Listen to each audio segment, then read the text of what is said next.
Hi everybody, welcome to the first Just Breathe tea break wellbeing talk. The idea in this series is for staff to be able to access little bite-sized chunks of wellbeing chats, wellness advice, but in sort of manageable videos that you can watch as and when you've got the time. We know at the moment that we need to support our own well-being, but we also know that the demands on us, the mental load, the physical load, the emotional load that we're all carrying, means that sometimes it slips down our priority list. So my hope for this series for staff is that we're able to raise the priority of looking after our own well-being in order to ensure that we are really energised and able to meet the challenges that we're all facing at the moment. So let's get started. So the subject of our first session is boundaries. Now, we know that in the last 2 weeks or so, our way of working has changed dramatically, even compared to the last lockdown. This time, the expectations on us are different, and that's in terms of what we're doing within our work sphere, but also what we're doing in terms of our personal lives, whether we've got families of our own to support, or just with the other demands that we have within our lives, other people that are dependent on us, our pets, whatever it might be. So it's really worth thinking about as we've gone through the first 2 weeks of this lockdown 3.0, and we're starting to realise and perhaps feel the demands that are on us. We're feeling the fatigue, the weariness of working in this new way. Now, we know always that when we go into a period of change, it does take a while for us to adapt and to adjust, and those early stages where we're having to consciously think about everything that's expected of us and everything that we've got to do does take its toll, physically, mentally, emotionally. So what we need to start thinking about now that we've lived this for 2 weeks, is thinking about where are we able to put boundaries in place in order to protect and preserve our well-being. So I've come up with a couple of suggestions here that I'd like you to think about and reflect on. So the first one being the physical boundaries that we can put in place. So for example, thinking about our workspace, particularly when we're working from home. Are you working in the space where you normally sleep, for example? Are you working in a communal area where other people are working as well? Perhaps this space doubles up as a space where people eat or where something else happens. How are you demarcating when you finish your work day and when you go and have your downtime? Are you using the same space for working as you are for relaxing, for example? Because when we start to merge the purpose of the different spaces that we are living and working in, it does make it more tricky for us to switch off and to move from one mode into another.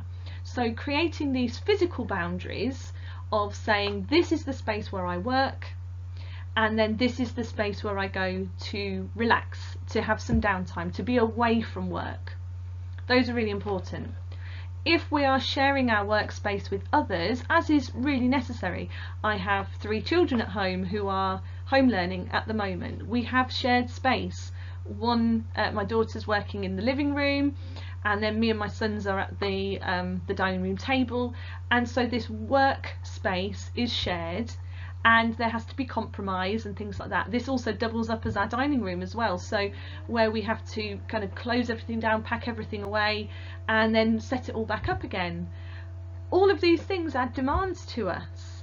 Often we might want to think about just leaving our work set up, but if that's in the space where you are normally relaxing as well, are you really able to switch off? So really thinking about how can you ensure that you have that downtime? How can you ensure that the space that you're working in is the most productive? Now, there may be barriers to able to do this. We may be limited on space. We may have others whose needs we need to think about. So it's about finding the balance between all of those things, but making sure that where possible you make those choices about where's the best place for me to work, where can I have space away from that workspace in order for me to have some downtime and relax and really be able to switch off, and where is it that I can put some boundaries in place, healthy boundaries, for example, to have some space from others, the other people that I might be living with, sharing my space with. So this may be flatmates, it may be partners, it may be children, it may even be pets. We all need our space, and we all have different limits in what we can cope with. You may have noticed, for example, that your ability to cope with having lots of other people around you is reducing, and that's where we need to step away and say, okay, I need to have a space that's just for mine, even if it's going and having a bath, or being able to go into a room where no one else is going to bother you. It's respecting those boundaries for everybody. We know when we look after our own well-being, it's better for everybody involved. And we've already touched on this work-life balance. How can you find boundaries that work for you with your work and your life? Now, with us working from home, spending so much time at home, these have been almost inextricably tied together. But we need to find ways of putting those boundaries in place, as we've already said about the physical boundaries. But we want to have those mental boundaries as well, of how are you demarcating the end of your working day? Is it closing down the laptop and physically packing it away? It's very difficult when we have emails and things on our phone. Maybe we've got Teams on our phone as well, and so things are pinging all the time. How are we going to put things in place so that our working day does end at some point? Because there's a real danger at the moment that our working day gets stretched and elongated. In the early days of setting up home learning for this new lockdown, there was a need to work outside of our normal hours in order to get things set up. Now we want to be thinking about returning and putting those healthy boundaries in place so that we are able to relax, recharge, and be refreshed for the next day. And that links into very much then emotional boundaries. And I've put here knowing and respecting your own limits. Your limits bear no resemblance to anybody else's limits. It doesn't matter if so-and-so is a head of department, has got 3 kids, is working full-time and she seems to be coping, or so-and-so is working from home while homeschooling 4 children and still doing online CPD.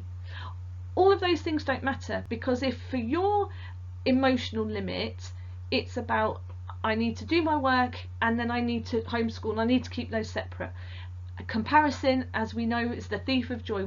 We don't need in this moment to worry about what anyone else is doing.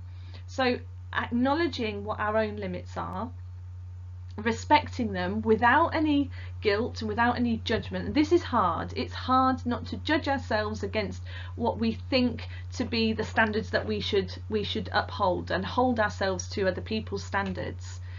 But it's about knowing and honouring what we need to do to look after ourselves. So if that is saying at the end of the day I need 30 minutes to myself where I don't need to think about anybody else, that is important. Some people don't need that time, other people do. There's no right or wrong in this situation, but what you do need to do is ensure that what you need in order to stay healthy and happy, or as healthy and as happy as you can be right now, it's honouring those boundaries. So if you need to go for a run every day, make sure that happens. If you need to go and have a hot bath to really switch off, make sure that happens.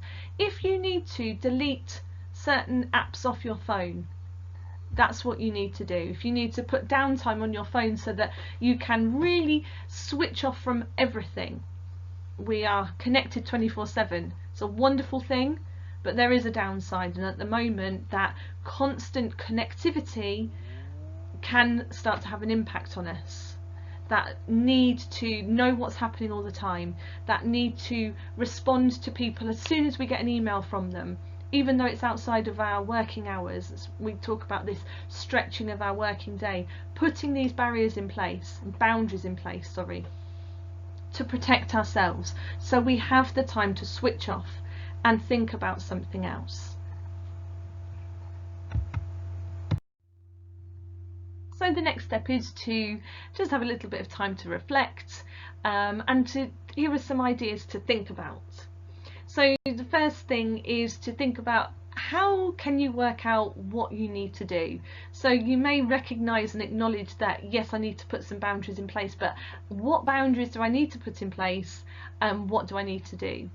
So I would recommend, when you've got the time and the space to do so, just sitting quietly, making yourself comfortable, and close your eyes and just run through an average day at the moment and think about each and every task that you have to perform, and try and tune into the effect on your mood and your energy levels and your motivation as you bring to mind each of those activities.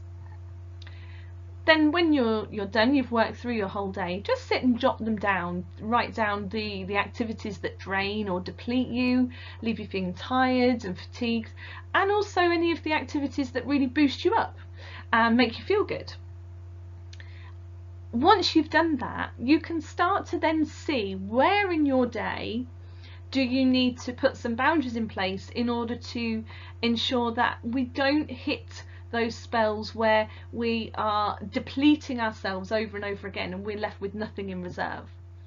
So it may be, for example, noticing where in the day is your motivation dipping, where in the day your energy levels dipping, where in the day are you finding it hard to stay focused. Equally, where in the day are you feeling good? Where in the day you're doing those activities that boost you up and make you feel good? And in the next video, which is all about balance, we will talk about how we can bring a balance in those sorts of activities. But for the sake of this one, what we need to do is outline, yes, there are going to be certain tasks that are involved in our role as an educator that may have the effect of draining or depleting us. For example, we know right now all of our communication is via a screen, and you may notice that after a session of live learning, for example, that you feel very drained. That's completely and entirely normal. We're still at the very early stages of learning how to do this. We're still consciously thinking about everything we're doing, which is tiring, physically, mentally, emotionally. So where can you put a boundary in place whenever you know you've got to live teach? What are the boundaries that you can put in place to ensure that that's not going to have a really depleting effect that lasts for the rest of the day? So for example, a boundary might be that following one of those live lessons, you do something that boosts you. You go for a walk, you have a change of scenery, you have a snack that you really enjoy, you boost your energy levels in that way, you listen to some music. These are all putting boundaries in place that are saying, I'm not just going to go from one activity straight into another that's going to impact on and deplete me further. There's a balance to be had because we know we have to complete our tasks as part of our job. But we're looking at where can we find these moments to balance this out, where boundaries are healthy and respectful, you know, to make sure you're drinking enough water, make sure that you're eating well, to make sure that you're having a movement break and you're getting some fresh air. All of these will have a positive impact. And then the next one, how do we implement the changes? Well, we know change is hard. Even when we know it's a positive one, it can feel really hard to do it. We can start to feel guilty that we're not just working. We can feel guilty that we're making our well-being a priority, that this idea of self-care is taking precedence over, you know, just being sat at the laptop all day without a break. And this doesn't mean that we're going to be any less productive. It means we're being more productive because we're ensuring that there are breaks and times to recharge and revitalise ourselves. And then lastly, how will we know if it's helping? Well, by tuning in and noticing, are our energy levels staying the same? Are they boosting up? are they dipping still as they used to, or are they now staying a bit more of an even keel? It's about being tuned into how you're feeling in any given moment, having an awareness of knowing, when does my mood lift, when does my mood deplete? So I really hope that this Wellbeing tea break talk has given you something to think about, has been useful in helping you reframe how you feel about putting your well-being and raising the profile of self-care within your week. If you're interested in reading more, this book, The Self-Care Revolution by Susie Reading, is a must-have. In some of my other videos I refer to some of the tools and techniques that she talks about, but this is really a one-stop guide to allowing you to develop really good habits and bring simple practices into your life which will really allow you to flourish by placing the emphasis and importance on your own personal well-being. So what next then? Well, why don't you sit down and make a plan for your week ahead? What changes are you going to make? What are you going to try and put in place to create those healthy boundaries that we've been talking about? And I've put a little reminder here. Remember, it really is essential right now to have these healthy boundaries. These boundaries are going to allow us to thrive in our work role, but also thrive in our personal roles, and allow ourselves to flourish, which can feel like a real challenge at a time when so much is going on. So I really hope this has been helpful. I'd love to hear from you, get some feedback.